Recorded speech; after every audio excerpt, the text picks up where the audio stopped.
आपने देखा होगा कि स्टॉक मार्केट में बैंक्स, म्यूचुअल फंड्स, इंश्योरेंस कंपनियां और हाई नेटवर्क क्लाइंट्स हमेशा मुनाफे में होते हैं। दुनिया भर में ये बात मशहूर है कि उनका सरमाया स्टॉक मार्केट में लगा होता है, लेकिन हर छोटा सरमायाकार स्टॉक मार्केट से घबराता है। उसकी वजह यह है कि वो बगैर किसी रहनुमाई की सरमायाकारी करता है, और जब उसे नुकसान होता है तो वो अपनी गलती सुधारने के बजाय स्टॉक मार्केट को कसूरवार ठहरा देता है। तो इस गलती को दुरुस्त कैसे किया जा सकता है? इसका बेहतरीन हल है PSLU का YouTube चैनल, जहां पर रोजाना तालीमी प्रोग्राम किए जाते हैं और माहिरीन अपने तजर्बे और तज्जिये के जरिए आपको सही रहनुमाई देते हैं। इसके अलावा हमारा प्रीमियम व्हाट्सएप ग्रुप भी मौजूद है, जहां हमारे माहिरीन आपको तकनीकी और बुनियादी तज्जिये की बुनियाद पर अहम रहनुमाई फराहम करते हैं। तो आज ही ज्वाइन करना ना भूलें और मजीद मालूमात के लिए व्हाट्सएप पर कॉन्टेक्ट करें।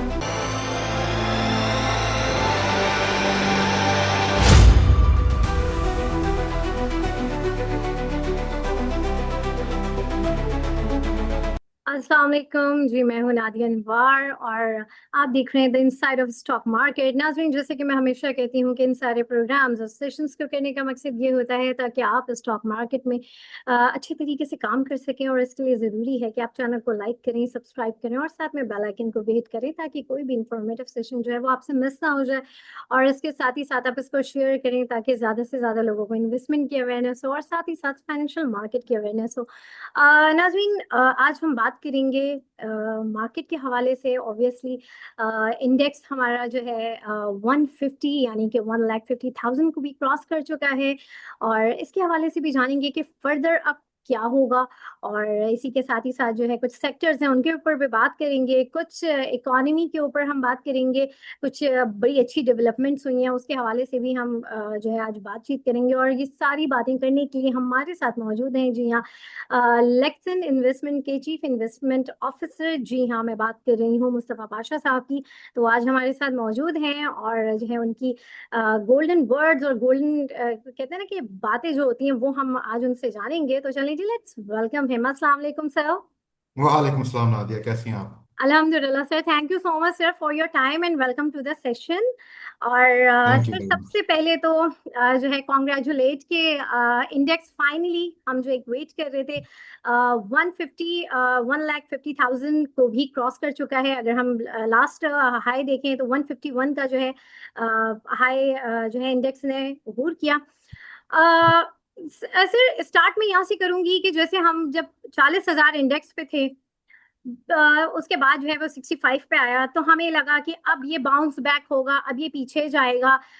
तो थोड़ा हम्म। सा जो इन्वेस्टर्स हैं वो जरा सा कॉन्शियस हो गए।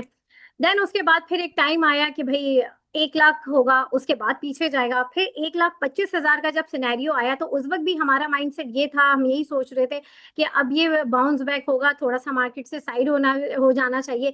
लेकिन अब इतने टाइम से जो हम ये चीज देख रहे हैं इंडेक्स को, और राइट नाउ हम 1,50,000 से भी ऊपर हम पहुंच गए, तो अब शायद हमारा माइंडसेट ऐसा बन गया है कि अब ये बाउंस बैक नहीं होगा, ये अब हम आगे ही चलते जाएंगे।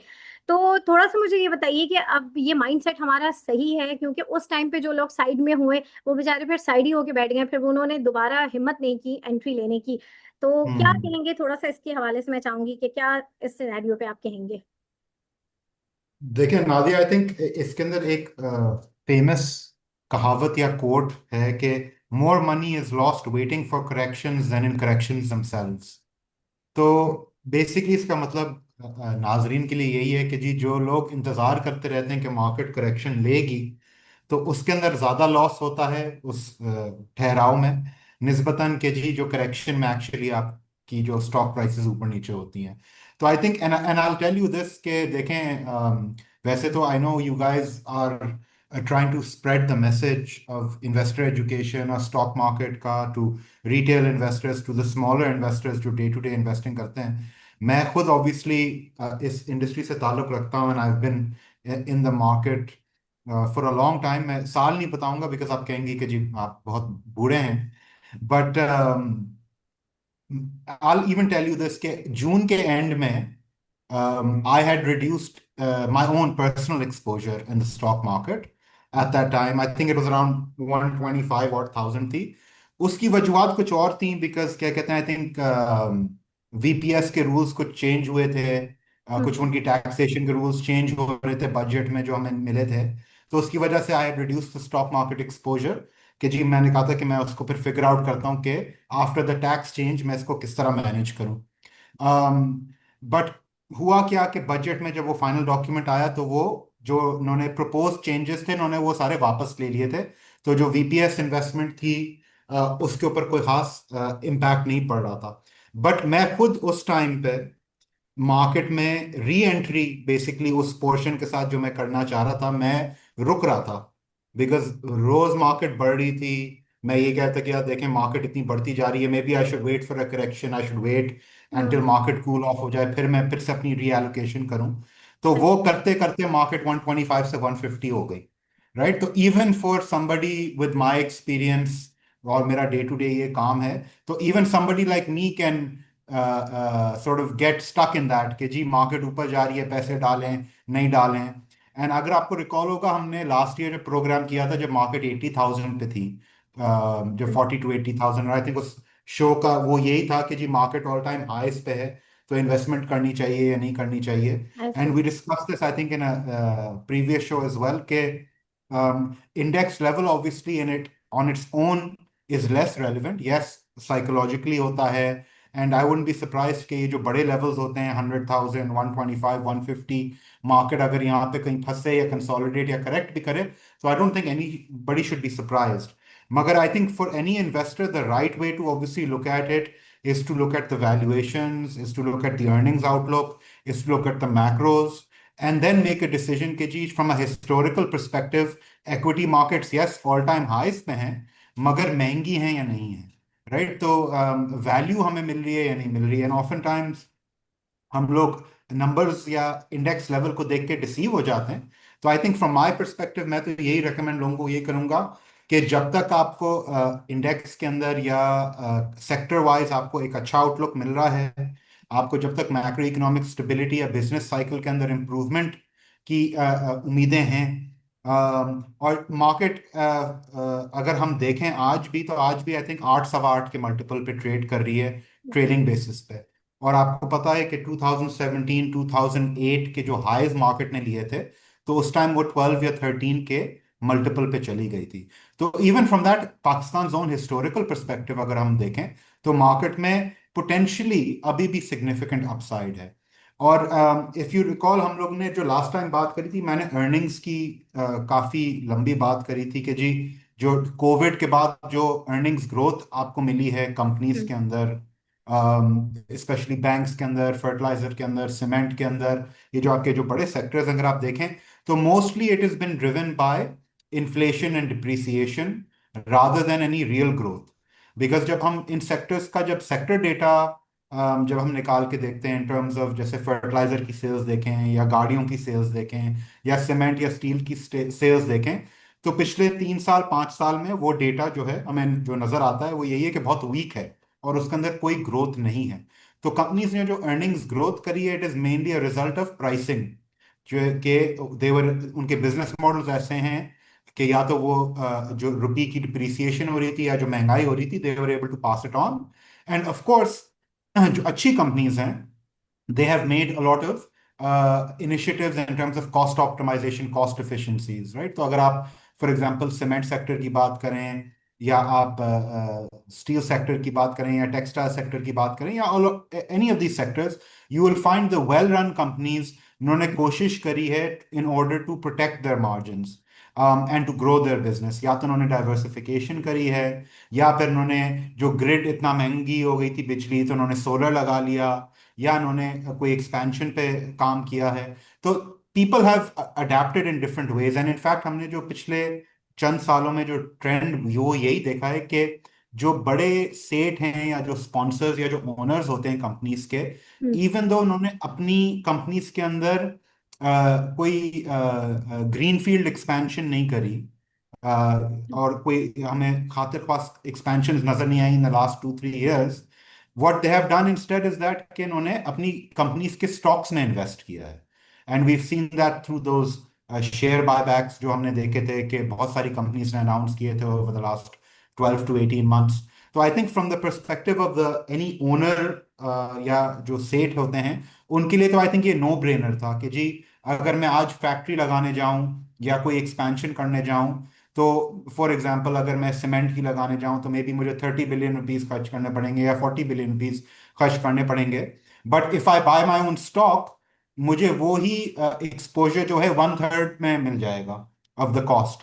तो मेरा अपना बिजनेस है, मेरा अपना शेयर है, मैं जानता हूं, तो व्हाई नॉट जस्ट जो मेरे पास लिक्विडिटी अवेलेबल है वो मैं अपने स्टॉक के अंदर लगाऊं और वहां से बेनिफिट लूं, rather than expand at a time जब आपके पास बहुत एक्सेस कैपेसिटी है। तो I think it's been an interesting ride over the last 2 years। मगर if you ask me overall, I think we still have a positive outlook from the long term market का। Yes, corrections consolidations are part of it. आपने साल के शुरू में ही देखा था कि जी जब हमने 120,000 ऑलमोस्ट हम आ गए थे जनवरी के अंदर, फिर हम्म। मार्केट ने वो ही रेंज में ट्रेड किया अगले 5-6 महीने तक। 120 to 110,000 की रेंज में उसने फ्लक्चुएट किया। तो आपको एक 5-6 महीने की काफी सिग्निफिकेंट कंसोलिडेशन मिली थी, और फिर बेसिकली मई जून से मार्केट ने अपना फिर से अपवर्ड ट्रेंड लिया, और जाहिर है हमने जुलाई अगस्त में देखा कि वो बरकरार रहा। तो मार्केट के अंदर यही है कि यस, टेक्निकल इंडिकेटर्स या जो एनालिस्ट होंगे दे माइट से कि जी maybe market is a little bit overheated, maybe क्या कहते हैं आरएसआई को देखें, तो वो थोड़ा सा हायर लेवल्स पे आ रहा है, तो मे बी कूल ऑफ होना चाहिए। जो आप अगर फ्लोज की बात करें तो म्यूचुअल फंड्स के अंदर जो फ्लोज हैं वो ही मार्केट की अप्रिसिएशन को भी ड्राइव कर रहे हैं ज़्यादातर, बिकॉज अगर आप नेट बाइंग सेलिंग की डेटा देखें तो mutual funds are the big buyers in the last 2 months, और उन्होंने मार्केट को ड्राइव किया है। तो from that perspective people may make a view कि जी करेक्शन है। मगर if you are an investor then आपको इंतजार नहीं करना चाहिए। Pick good companies, pick good business models, और आप लॉन्ग टर्म के लिए इन्वेस्टमेंट करें। सही, बिल्कुल। ये तो है कि मार्केट के बारे में यही कहा जाता है कि इसको लॉन्ग टर्म में ही हम लेके चलें। बिल्कुल। अच्छा सर, अब थोड़ा सा हम बात करेंगे इकोनॉमी की, जो कुछ चीज़ें हैं। जैसे आपने अभी कहा कि ऑटो सेक्टर के हवाले से भी ये है कि अक्टूबर में इम्पोर्टेड जो गाड़ियां हैं उनकी उनके जो है ओपन कर दिया जाएगा, जिसकी वजह से जो हमारे लोकल जो मैन्युफैक्चरर्स हैं उनके लिए थोड़ा सा एक चैलेंजिंग चीज़ रहेगी।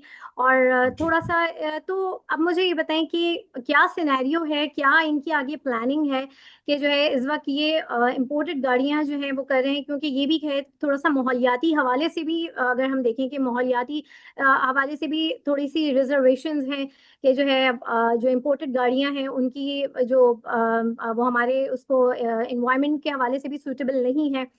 तो इन सारी चीज़ों को देखते हुए फर्दर क्या जो है आगे ये फैसला होगा, और ये अक्टूबर में ये चीज़ जो है ये एग्जीक्यूट हो जाएगी? देखें तो आई थिंक अगर ऑटो सेक्टर की बात करें कि आप ये जो इंपोर्ट्स की बात कर रही हैं, हम्म। एंड ऑफ कोर्स ज़ाहिर वी नो कि वो एक जो स्कीम होती है जहाँ पे non resident Pakistanis are allowed to bring cars, उसके अंदर जो आप हवाला दे रही हैं कुछ अमेंडमेंट्स आ रही हैं जिसके थ्रू एक वो कमर्शियल स्कीम भी एक्टिवेट कर दी जाएगी।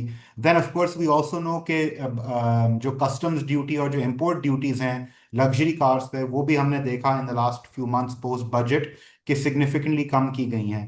तो hmm. I think this is perhaps from a policy perspective perhaps not ideal, because Pakistan जैसे मुल्क में वी प्रॉब्ली डोंट नीड कि जी यहाँ पे गाड़ियां इंपोर्ट हों। एंड आई थिंक अगर मैं अगर as an investor looking at the auto sector, obviously this would raise concerns for me कि नॉट ओनली कि जी अगर आप इंपोर्ट्स की तरफ से कंपटीशन आपको आगे जाते हुए नजर आएगा, बट इवन डोमेस्टिकली इतने काफी प्लेयर्स इमर्ज हुए हैं इन द लास्ट 3 to 5 years कि वेदर पहले तो सिर्फ जापानीज प्लेयर्स थे, फिर कोरियंस आए, अब चाइनीज आ गए हैं। तो there is now a lot of competition and a lot of companies that are operating, और आपको एवरी फ्यू वीक्स कोई नई गाड़ी की लॉन्च या नया मॉडल, या कभी कोई ईवी पे आ जाता है, कभी कोई अपनी कोई नई एसयूवी लेके आता है, कभी कोई फेसलिफ्ट लेके आ रहा होता है। तो there's a lot of competition happening. So I think from that perspective, even in our conversations, जो हम as part of our own research process हम जब बात करते हैं to the auto companies, तो वो भी यही आई थिंक इंडिकेट यही करते हैं कि कंपटीशन सिग्निफिकेंट रहेगा।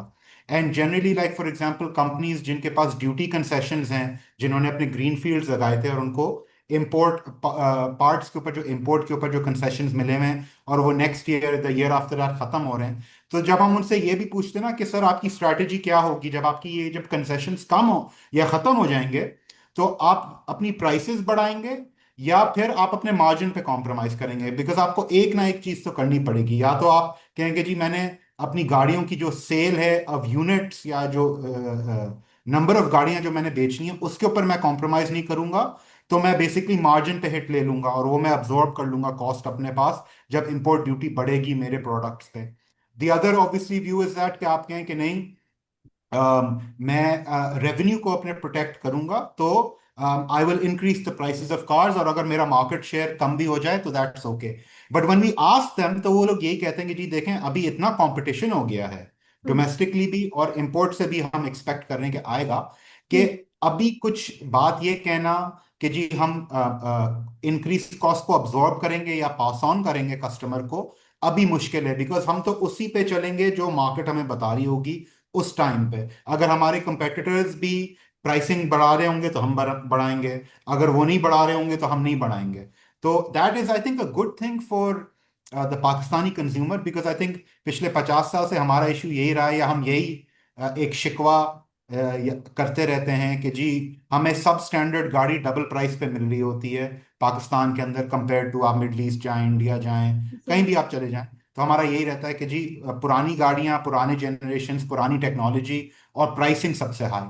तो आई थिंक जितना कंपटीशन होगा वो कंज्यूमर के लिए बेहतर है। मे बी इन्वेस्टर्स को थोड़ा सा मोहतात रहना पड़ेगा, कि पिक एंड चूज करना पड़ेगा कि कौन सा प्रोडक्ट, कौन सी लाइन, कौन सी कंपनी जो है ज्यादा सक्सेसफुल है।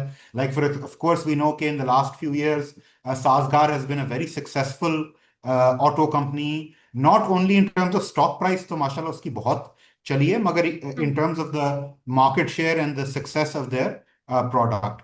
तो उसी तरह you have to make an assessment कि जी who is coming out with a quality product जो मैस अडॉप्शन हो रही है, किसके पास सप्लाई चेन्स अच्छी हैं, किसके पास करेंसी डिप्रिसिएशन की मिटिगेशन टेक्निक्स हैं। लाइक फॉर एग्जांपल रिसेंटली अगर आप रुपी को देखें, तो रुपी ने यूरो के अगेंस्ट, पाउंड के अगेंस्ट, येन के अगेंस्ट काफी डिप्रिशिएट किया था। मगर सरप्राइजिंगली उसने चाइनीज करेंसी जो आरएमबी है, युआन जिसको हम कहते हैं, उसके अगेंस्ट रिलेटिवली स्टेबल रहा था। तो अगर suppose you're a company that's importing parts from Japan, तो आपको डिप्रिसिएशन या रुपी की डिप्रिसिएशन की हेट ज्यादा पड़ रही है, ठीक है ना? हाँ, और अगर आप मुकाबला करें, अगर कोई कंपनी जो चाइना से मंगवा रही है उसको कम हिट पड़ रही है, तो कंपेटिटिव इन्वायरमेंट के अंदर एक कंपनी जो है वो लूज कर रही है या तो मार्जिन पे या प्राइसिंग पे। तो I think investors have to be a little bit careful when ज्यादातर पिकिंग अप जापानीज का हमारे यहाँ फोकस ज्यादा है, जापानीज कार्स का ज्यादा है कि वो शायद इम्पोर्ट होंगी। जी जी बिल्कुल। तो वो ये तो आई थिंक देखें इंपोर्ट्स भी आएंगे, मगर मैं तो ये कह रहा हूँ कि इन टर्म्स ऑफ जो कंपनीज, बिकॉज आपको पता है हम्म, हमारी जो कार मैन्युफैक्चरर्स हैं वो एसेंशली असेंबलर्स हैं, मैन्युफैक्चरर्स ज्यादा नहीं है, वो असेंबल ही करते हैं। ज्यादातर जो पार्ट्स और जो चीजें आती हैं वो इंपोर्ट ही होके आती हैं। तो आप डिफरेंट कंपनीज के सप्लाई चेन्स देखें, उनके सप्लाई चेन्स अगर जापान में हैं तो मे बी उनको डिप्रिसिएशन की हिट ज्यादा पड़ रही है। हाँ, अगर कोई और कंपनी जिसका सप्लाई चेन चाइना में है, जैसे मैं कह रहा हूँ, मे बी उसको डिप्रिसिएशन की कम हिट पड़ेगी, तो फिर प्राइसिंग और मार्जिन में उस कंपनी को शायद फायदा हो जाएगा जो चाइना से मंगवा रही है। राइट? तो ये चीजें I think are important for investors to keep an eye on कि जी where is the company importing from, उसका क्या प्रोडक्ट लाइन है, उसकी क्या प्राइसिंग है। लाइक फॉर एग्जांपल अभी जैसे BYD ने अपनी जो नई लाइन लेके आई है, तो उनकी जो एटो है, हम्म, ईवी, अब ईवी की अडॉप्शन कितनी होती है वो इन्वेस्टर को जाहिर जज करना होगा, मगर इन टर्म्स ऑफ प्राइसिंग बहुत कंपेटिटिवली प्राइस्ड गाड़ी है। अगर हम वो एसयूवी सेगमेंट में देखें कि वो अराउंड 80-90 लाख पे उन्होंने प्राइस करी है ईवी की गाड़ी, जबकि ट्रेडिशनली हमने ये देखा है कि ईवी बिकॉज उसकी पेट्रोल कॉस्ट निस्बतन कम होती है या नहीं होती, तो वो जनरली प्रीमियम पे प्राइस होती है। तो this was actually the first time we saw कि ईवी जो है आइस गाड़ियों के साथ, यानी जो कंबस्टेबल पेट्रोल वाली गाड़ियों के साथ सिमिलर प्राइसिंग पे किसी ब्रांड ने लॉन्च करी है। तो it's an interesting transition also कि जी कंपटीशन ज्यादा है, नई टेक्नोलॉजीज आ रही हैं, इंपोर्ट्स अलाउ की जा रही हैं, ड्यूटीज कम की जा रही हैं। एट द सेम टाइम हमें यह भी पता है कि इंटरेस्ट रेट्स 22 से 11 हो चुके हैं। जाहिर है कंज्यूमर डिमांड और ऑटो फाइनेंसिंग का एक पिकअप जरूर आएगा, परचेसिंग पावर थोड़ी सी स्टेबलाइज होगी, तो डिमांड एक नेचुरली बढ़ती है फॉर प्रोडक्ट्स लाइक दिस। मगर ऑब्वियसली अभी हमें यह भी पता है कि स्टेट बैंक ने अभी भी रिस्ट्रिक्शंस लगाई हुई हैं इन टर्म्स ऑफ फाइनेंसिंग की, जो अमाउंट्स जो बैंक्स डिसबर्स कर सकते हैं। तो आई थिंक इसके ऊपर भी स्टेट बैंक को will have to take a look कि अगर आप इंपोर्ट्स खोल रहे हैं या आप ड्यूटीज कम कर रहे हैं एक तरफ, तो फिर जो डोमेस्टिक असेंबलर है या जो डोमेस्टिक कंपनी है उसको फिर आपको एक बूस्ट देना पड़ेगा, और परहैप्स जो रिस्ट्रिक्शंस आपने फाइनेंसिंग पे लगाई हुई है उनको शायद ईज ऑफ करना पड़ेगा। सही, बिल्कुल। और सर इसी तरीके से अगर हम बात करें, come to the next sector, cement sector के ऊपर अगर हम बात करें, तो जैसे जी। सीमेंट सेक्टर का एक जनरल परसेप्शन है कि सर्दियों में जो अब ज़ाहिर अब आने वाली है, तो उसमें जो है सीमेंट इतना ज़्यादा वर्किंग में नहीं होता, स्लो होता है। तो किस तरह से सेक्टर को आप देख रहे हैं अभी, और इसी के साथ ही साथ स्टील सेक्टर को भी मैं कंबाइन करूंगी कि जब सीमेंट इस तरह से होगा तो स्टील का क्या फ्यूचर देख रहे हैं स्टील सेक्टर का, थोड़ा सा इसके हवाले से मैं चाहूंगी आपका कमेंट। श्योर, बिल्कुल। तो देखें, I think cement sector, if we look at it in terms of price performance, so it's done quite well in the last 6 months, especially इस कैलेंडर ईयर के अंदर तो सीमेंट ने अच्छा रैली भी किया है। हम्म। आई थिंक इसके अंदर जाहिर है मूविंग अहेड जो हमने चीज़ देखनी है कि अगर आप सेल्स की बात करें, बिकॉज जो डोमेस्टिक सेल्स हैं पाकिस्तान के अंदर वो पिछले 3 या 5 साल से बिल्कुल फ्लैट आउट हो चुकी हैं, उनके अंदर कोई ग्रोथ हमें नजर नहीं आ रही। और वो शायद एक अंडरस्टैंडेबल चीज़ है, बिकॉज इकोनॉमी एक बहुत बड़े क्राइसिस से गुजरी थी और एक स्टेबलाइजेशन फेज में बहुत मुश्किल से उसको वापस लेके आए थे।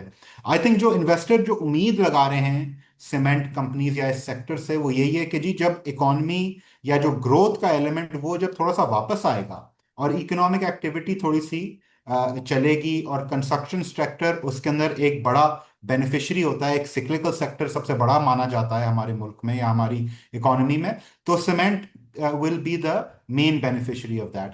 इसके कुछ इनिशियल आपको डेटा पॉइंट्स जो हैं मिलना शुरू हो गए हैं। अगर आप जुलाई के नंबर्स देखें, जो डोमेस्टिक जो सेल्स हुई थी पाकिस्तान के अंदर, they were up about 18-19% year on year, which was very good, because अगर आप उससे पहले चले जाएं तो जनरली या तो फ्लैट थी या नेगेटिव ग्रोथ आपको मिल रही थी। ऑन टॉप ऑफ दैट इससे ज्यादा ग्रोथ आपको जो है आपके एक्सपोर्ट्स में नजर आ रही है। इनफैक्ट आई थिंक जो जुलाई के नंबर्स आए थे, आई बिलीव अराउंड 80-85% की year on year growth cement की एक्सपोर्ट में हमें नजर आई थी, विच इज वेरी इंटरेस्टिंग। और इनफैक्ट जो मिक्स भी है ना, जनरली पाकिस्तान के अंदर अगर आप ओवरऑल सेल्स देखें सीमेंट वालों की, तो वो 85% डोमेस्टिक मार्केट में बेचते हैं और 15% वो एक्सपोर्ट करते थे। ये एक आई थिंक हिस्टोरिकल ट्रेंड था, अगर आप 2022-23 वगैरह और या उससे पहले जाके देखें। इंटरेस्टिंगली आजकल इन द लास्ट फ्यू मंथ्स जब ये ग्रोथ हमें एकदम से नजर आई है, मे बी फरवरी मार्च के बाद आपको एक जंप नजर आया है अच्छा इन योर एक्सपोर्ट नंबर्स, तो वहां पे जो स्प्लिट है 85-15 का जो होता था वो अब 75-25 हो गया है।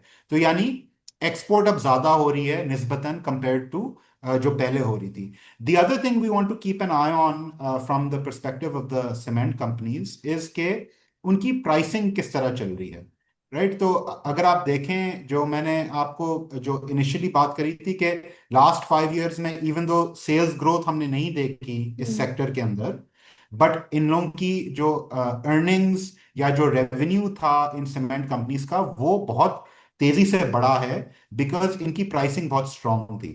तो इवन अगर आप जो लेटेस्ट नंबर्स देखें प्राइसिंग की, और जो हम आगे ध्यान बनाए, वो यही है कि जी जैसे अगर डिमांड बढ़ती जाती है, जैसे हमने जुलाई में देखा कि 18-19% की ग्रोथ है, इवन जो अगस्त के में थोड़े से इनिशियल नंबर्स आए वहां पे भी क्लोज टू 20% ग्रोथ की इंडिकेशंस हमें मिल रही हैं। तो अगर ये ट्रेंड कंटिन्यू रहता है तो फिर होगा क्या कि आपकी जो प्राइसिंग है उसके अंदर भी सीमेंट वालों के पास एक एडवांटेज होगा कि वो अपनी प्राइसिंग थोड़ी सी स्ट्रेंथन कर सकते हैं और बढ़ा सकते हैं। तो अगर इनकी प्राइसिंग जो है फर्म अप हो जाती है और थोड़ी सी बढ़ जाती है, और इनकी सेल्स ग्रोथ सपोज पूरे साल में 8-10-12% की अगर ये निकाल लेते हैं, तो फिर इनकी अर्निंग्स के अंदर एक सिग्निफिकेंट जंप आएगा। बिकॉज मैं आपको ये बताऊं कि सीमेंट वालों को अगर आप देखें जनरली, हमने रेवेन्यू की बात करी, हमने कहा कि जी despite zero growth in the sector, ये फिर भी रेवेन्यू ग्रोथ एंड प्रॉफिटेबिलिटी बहुत कर रहे थे। तो if you look at it कि इन्होंने मार्जिन्स के थ्रू अपनी ग्रोथ निकाली है, कि कॉस्ट ऑप्टिमाइजेशन करी है। हमने देखा कि लॉट ऑफ कंपनीज ने अपनी जो इलेक्ट्रिसिटी कॉस्ट थी उसको डाइवर्सिफाई किया। आपने वेस्ट हीट रिकवरीज लगाई, आपने सोलर लगाया, आप कोल पे चले गए। तो आपने इस तरह अपनी जो ग्रिड इतना महंगा हो गया था उसकी कॉस्ट आपने कम करी। फिर हमने ये देखा कि जब कोल जो इंपोर्ट होता था उसके अंदर जब 2022-23 में इश्यूज आए इंपोर्ट्स में, तो फिर कंपनीज ने अपनी सप्लाई चेन्स को डाइवर्सिफाई किया। कोई पेट कोक पे चले गए, कोई लोकल पाकिस्तानी कोल इस्तेमाल करना शुरू हो गए, कोई अफगानी कोल इस्तेमाल करना शुरू हो गए। तो वो भी इन्होंने एक एक अपना एक अच्छा मिक्स बना लिया कि जी वो एक सोर्स ऑफ कोल पे रिलायंट नहीं है। तो इस तरह की कॉस्ट ऑप्टिमाइजेशन जो कंपनीज ने करी है उसने उनके मार्जिन्स में एक बहुत अच्छा रिजल्ट दिया है। नाउ अगर यही जो यूटिलाइजेशन लेवल जो हम देख रहे हैं कि अराउंड 50% है, अगर ये 60% या 65% हो जाएं इन द कमिंग FY26, तो इनकी अर्निंग्स पे एक सिग्निफिकेंट इम्पैक्ट पड़ेगा। तो आई थिंक इन्वेस्टर्स जो हैं they should keep an eye on the sales numbers, and वहां पे अगर आपको स्ट्रेंथ मिलती रहती है और एक अच्छी ईयर ऑन ईयर ग्रोथ मिलती रहती है, तो फिर cement sector I think should do well. Even going forward अगले अगले 6 महीने या साल का व्यू बनाएं तो सीमेंट सेक्टर में भी एक अच्छी आपको परफॉर्मेंस मिल सकती है from an earnings perspective. And अगर आप इनके मल्टीपल्स भी देखें तो from a historical perspective cement अभी भी कोई खास महंगे नहीं हुए। एंड आई थिंक एक चीज जो शायद इन्वेस्टर्स को थोड़ी सी माइंडसेट अपना चेंज करना पड़ेगा, एंड ये हमें भी थोड़ा सा आई थिंक करना पड़ता है। हुआ क्या है कि पिछले 5-6 साल में बिकॉज हमारे मल्टीपल्स इतने लो हो गए हैं जनरली मार्केट के, तो हमारे जब हम ध्यान बनाते हैं किसी स्टॉक का, तो अगर सपोज वो 6-7-8 के मल्टीपल पे जब वो स्टॉक आ जाता है तो हम कहते हैं अच्छा यार इसकी बस हो गई है। 7-8 का मल्टीपल तो बड़ा महंगा हमें लगता है अब। बट अगर आप हिस्टोरिकल पर्सपेक्टिव देखें तो 9, 10, 11, 12, 13 इस तरह के multiples are more the normal. ये जो पिछले 5 साल का पीरियड है, जो या 6 साल का पीरियड था पाकिस्तान का, ये प्रॉब्ली एक एबनॉर्मल पीरियड था जब मल्टीपल्स बहुत लो थे। तो वो एक माइंडसेट भी आपको चेंज करना पड़ेगा कि जी अगर आज का मल्टीपल 8 या 9 का है जो हमें महंगा लग रहा है, हिस्टोरिकल पर्सपेक्टिव से वो महंगा नहीं है, बिकॉज हमने डबल डिजिट में भी मल्टीपल्स देखे हैं स्पेशली इस तरह के सेक्टर्स की सिक्लिकल की। और अगर आगे हमें ग्रोथ नजर आ रही है कि जी अगर थोड़ी सी इकोनॉमी जो है थोड़ी सी ग्रोथ लेवल थोड़े से बढ़ते हैं, थोड़ी सी सीमेंट सेल्स बढ़ती हैं, तो फिर इनकी अर्निंग्स के अंदर एक सिग्निफिकेंट ग्रोथ आएगी तो मल्टीपल ऑटोमेटिकली नीचे आ जाएगा। तो आई थिंक इन्वेस्टर्स इस चीज को स्टडी करें तो they should do well, and I think cement sector will be one of the sectors जो अगर इकोनॉमी स्टेबल रहे और ग्रोथ की तरफ जाए तो it will be one of the alpha sectors for the market and for investors. तो अगर जो आपने दूसरा सवाल किया था स्टील का थोड़ा सा डिफरेंट है, and you know we talked about this in previous programmes, is that के सीमेंट सेक्टर जो है बहुत कॉन्सेंट्रेटेड है उसका मार्केट स्ट्रक्चर के जी 15-17 प्लेयर्स हैं। वहां पे प्राइसिंग डिसिप्लिन भी आपको बहुत नजर आता है। लोअर यूटिलाइजेशन लेवल्स के जी 50% पे भी वो प्राइसिंग मेंटेन कर लेते हैं, मार्जिन्स अच्छे निकाल लेते हैं। स्टील स्पेशली जो लॉन्ग स्टील है या जो सरिया का जो काम है वो बहुत फ्रैगमेंटेड मार्केट है, उसके अंदर बहुत छोटे छोटे प्लेयर्स भी होते हैं। और इवन फ्लैट स्टील के अंदर जो ISL और ASL वाली जो कंपनीज हैं जो जिस सेक्टर में वो काम करती हैं, सेगमेंट में काम करती हैं, वहां पे भी उनको बड़ा कंपटीशन फेस होता है फाटा पाटा के रीजन से कि जी बिकॉज वहां पे सेल्स टैक्स की कंसेशंस थी, तो वहां पे जो है माल जमा होता था, फिर वो लीकेजेस के थ्रू मार्केट या मुल्क के अंदर बिकता था, तो इनको कंपटीशन ज्यादा फेस होता था और प्राइसिंग पे इनको ज्यादा प्रेशर मिलता था। तो steel from that perspective is a little bit different. इनकी बैलेंस शीट्स अगर मैं देखूं they are not as strong as the cement sector की बैलेंस शीट्स, लेवरेज ज्यादा है, इनकी ग्रिड पे रिलायंस ज्यादा है कंपेयर टू सीमेंट सेक्टर। तो from a cost perspective and from a pricing perspective and from a market structure perspective steel is actually much weaker than cement. But मैं ये कहूंगा कि अगर सीमेंट के अंदर हमें ग्रोथ नजर आती है, और अभी जो हमने देखा है कि रीसेंट जो मेजर्स लिए गए हैं, फॉर एग्जांपल आपको पता है कि बजट के अंदर जो फाटा पाटा के अंदर जो सेल्स टैक्स का जो कंसेशन था गवर्नमेंट ने अब रिवर्स किया है। उन्होंने एक इनिशियल 10% का सेल्स टैक्स लागू कर दिया है। तो वो जो कंपटीशन जो इनको अनरेगुलेटेड सेक्टर से फेस होता था, फ्लैट स्टील वालों को या स्टील सेक्टर को, उसके अंदर थोड़ा बहुत कमी होगी। The other thing that they did was that कि जो इंपोर्ट्स के ऊपर इन्होंने क्या कर दिया था कि रिक्वायर कर दिया था कि जी आप पे ऑर्डर्स जमा करवाएं। तो that obviously increases working capital requirements कि जो भी इंपोर्ट कर रहा है, तो उसके अंदर भी कंपटीशन के ऊपर एक पॉजिटिव इम्पैक्ट पड़ेगा for the listed regulated sector. तीसरी चीज हमने ये देखा है कि ये चाइना से बड़ी इंपोर्ट होती थी, गैल्वलूम ये होती थी, और इसके अंदर क्या होता था कि इसके अंदर मिस इन्वॉइसिंग भी काफी होती थी। तो होता क्या था कि गैल्वलूम के नाम पे वो चीजें मंगवाते थे, मगर ऑफन टाइम्स ये पता चलता था कि उसके नीचे कोई और प्रोडक्ट आ रहा होता था। तो उसके ऊपर भी रिसेंटली एनटीसी ने एंटी डंपिंग ड्यूटीज लगाई हैं।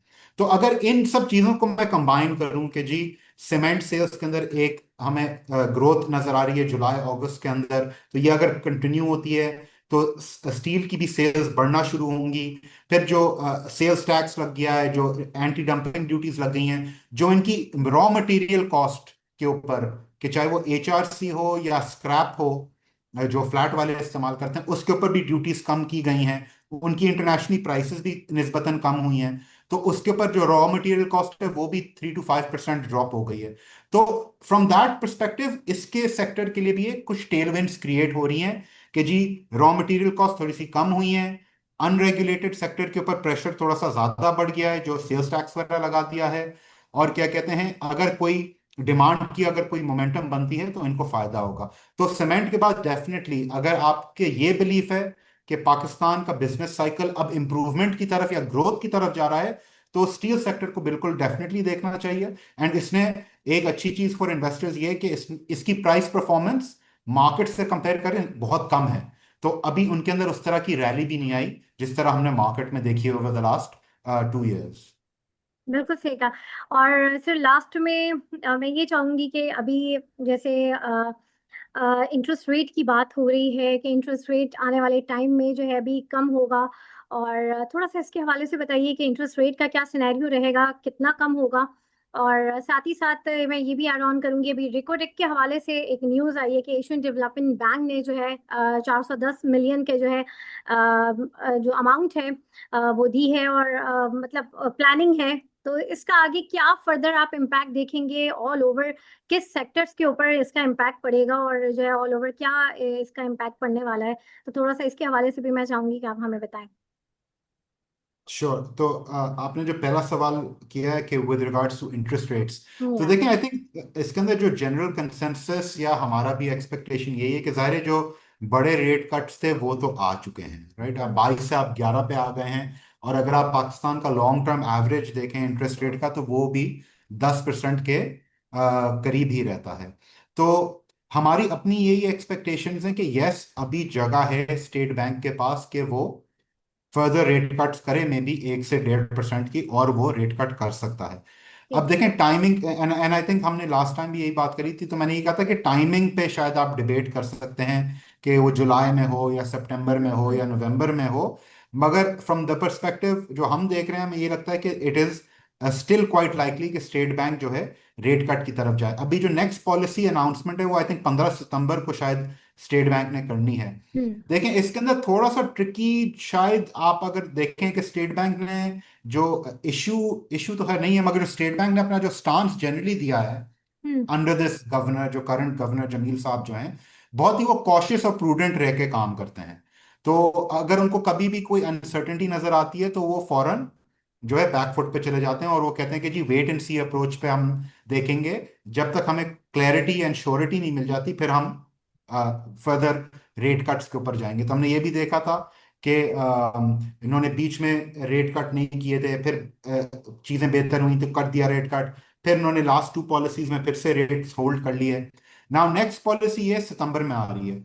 इसके अंदर जो एक चीज जो कॉम्प्लिकेट कर सकती है स्टेट बैंक के लिए, कि उस टाइम पे आईएमएफ का रिव्यू भी चल रहा होगा, बिकॉज हमें ये भी पता है कि आईएमएफ की टीम सितंबर में आएगी फॉर द $1 बिलियन ट्रांच जो हमें नेक्स्ट जो हमें मिलनी है, तो उसका रिव्यू करने आईएमएफ टीम आएगी।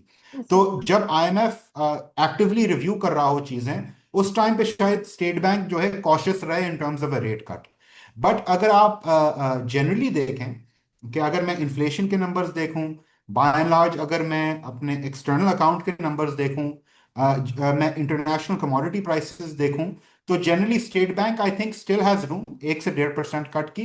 हो सकता है सितंबर में ना करे, नवंबर में कर दे या दिसंबर में कर दे, मगर हमें लगता है कि may be by year and ये अभी भी रेट कट्स हो सकते हैं, अराउंड 1% के ये कर सकता है. The other thing that obviously will be important for the state bank is के जो करंट अकाउंट का जो रन रेट है, बिकॉज हमने अभी क्या देखा है कि करंट अकाउंट जो सरप्लस में था पिछले साल, यानी फिस्कल ईयर 25 में, वो जुलाई का जो पहला महीने का नंबर आया वो डेफिसिट का नंबर आया. और वो डेफिसिट का नंबर बेसिकली दो वजूहत थी. एक, आपका ट्रेड का जो डेफिसिट था वो बढ़ गया था, और जो रेमिटेंस का नंबर था वो गिर गया था. ठीक है ना. तो ये दो चीजें हैं कि अगर सपोज आप इकोनॉमी को थोड़ा सा ग्रोथ को पंप करते हैं और मोमेंटम लेती है, तो ट्रेड डेफिसिट नेचुरली बढ़ेगा. और अगर जो रेमिटेंसेस का जो फ्लो है, बिकॉज आपको पता है कि जो मीडिया में भी हमने जो पढ़ा है, अखबारों में, न्यूज़ में, कि जो सब्सिडीज या जो इंसेंटिव्स रेमिटेंसेस गवर्नमेंट ने जो दिए हुए थे, वो शायद उनको स्केल बैक कर रहे हैं. तो बैंकर्स जो हम भी बात करते हैं वही कहते हैं कि देखें, generally remittances for us is a loss making business, because हमें बहुत प्रीमियम देना पड़ता है पैसा अट्रैक्ट करने के लिए थ्रू द फॉर्मल चैनल. तो अगर हम प्रीमियम दे रहे हैं, जब हम पैसा लेके आ रहे हैं, और इंटरबैंक मार्केट में रेट अगर नीचे किया गया हुआ है, तो वो जो नेगेटिव स्प्रेड है उसको हम कब तक बर्दाश्त करें. तो उस नेगेटिव स्प्रेड को गवर्नमेंट पहले कॉम्पनसेट कर रही थी through the remittance initiatives and the subsidies. तो अगर वो वापस ले लेती है तो बैंक के पास कम इंसेंटिव होगा कि वो प्रीमियम्स दे और वो फॉर्मल चैनल्स के थ्रू रेमिटेंसेस खींचे. तो वो जो ग्रोथ है रेमिटेंसेस में, वो शायद आपको इस साल में शायद नजर ना आए, अगर ये सब्सिडी और इनिशिएटिव्स जो है गवर्नमेंट रोक देती है या कम कर देती है. तो आई थिंक ये दो चीजें हैं जो state bank will be watching closely, कि जी अगर मैंने बहुत अग्रेसिवली रेट्स कट कर दिए और इकोनॉमिक एक्टिविटी बढ़ गई, तो ये ना हो कि मेरा करंट अकाउंट और एक्सटर्नल अकाउंट जो है डिस्टेबलाइज हो जाए, और मेरे रिजर्व की पोजीशन फिर से मुतासर हो जाए, और वो पूरी कहानी जो हमने 2018 के बाद जो देखी है, हाँ, 23 तक, वो फिर से स्टार्ट हो जाए. तो ये आई थिंक इंटरेस्ट रेट्स पे थोड़ा सा, आई थिंक जो इन्वेस्टर्स हैं इन चीजों के ऊपर नजर रखें, टू गेट एन आइडिया कि स्टेट बैंक क्या सोच रहा है about the future direction of rate cuts. और जो आपने जो दूसरा सवाल किया था कि इन टर्म्स ऑफ जो इन्वेस्टमेंट की हम आप देख रहे हैं रिकोडेक जैसे प्रोजेक्ट्स के अंदर, तो yes, this is definitely a positive. आप हमने ऑब्वियसली न्यूज़ फ्लो में ये भी देखा है कि जी देयर इज टॉक के जो पाकिस्तान के अंदर जो गैस एंड ऑयल की एक्सप्लोरेशन है, उसके अंदर भी अमेरिकन कंपनीज हमारे साथ शायद जेवीज करेंगे. और वो जो जियोलॉजिकल सर्वेज जो 10 साल पहले किए थे, उसके अंदर पाकिस्तान की बहुत बड़ी ऑयल एंड गैस रिजर्व्स की इन्होंने कंक्लूजन दिया था कि जी अवेलेबल हैं. तो अगर मैं रिकोडिक की बात करूं या हम in oil and gas reserves की बात करें, ऑब्वियसली ये एक लॉन्ग टर्म डेवलपमेंट्स है.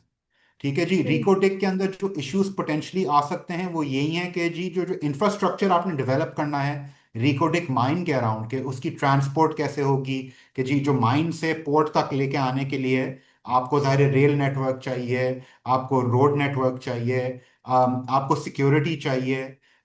तो उस तरह पे उस तरह की चीज़ों के ऊपर government will have to focus.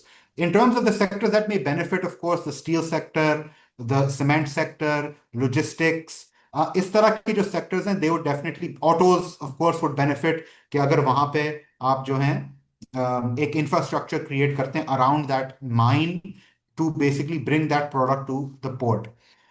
तो I think those are the main sectors जो बेनिफिट कर सकते हैं. एंड ऑफ कोर्स जो ऑयल एंड गैस एक्सप्लोरेशन की जो हम बात कर रहे हैं, वो भी जाहिर है अगर कोई चीज आती है, जाहिर for the ENP companies it will be very beneficial. मगर ये ऑब्वियसली एक बहुत लॉन्ग टर्म चीज है, और अब हमें पता ये भी है कि हर 3 साल 5 साल बाद हमें एक ये लॉजिक आती है कि पाकिस्तान के अंदर जो हैं दुनिया के सबसे बड़े रिजर्व्स हैं, और ऑफशोर हैं, ऑनशोर हैं.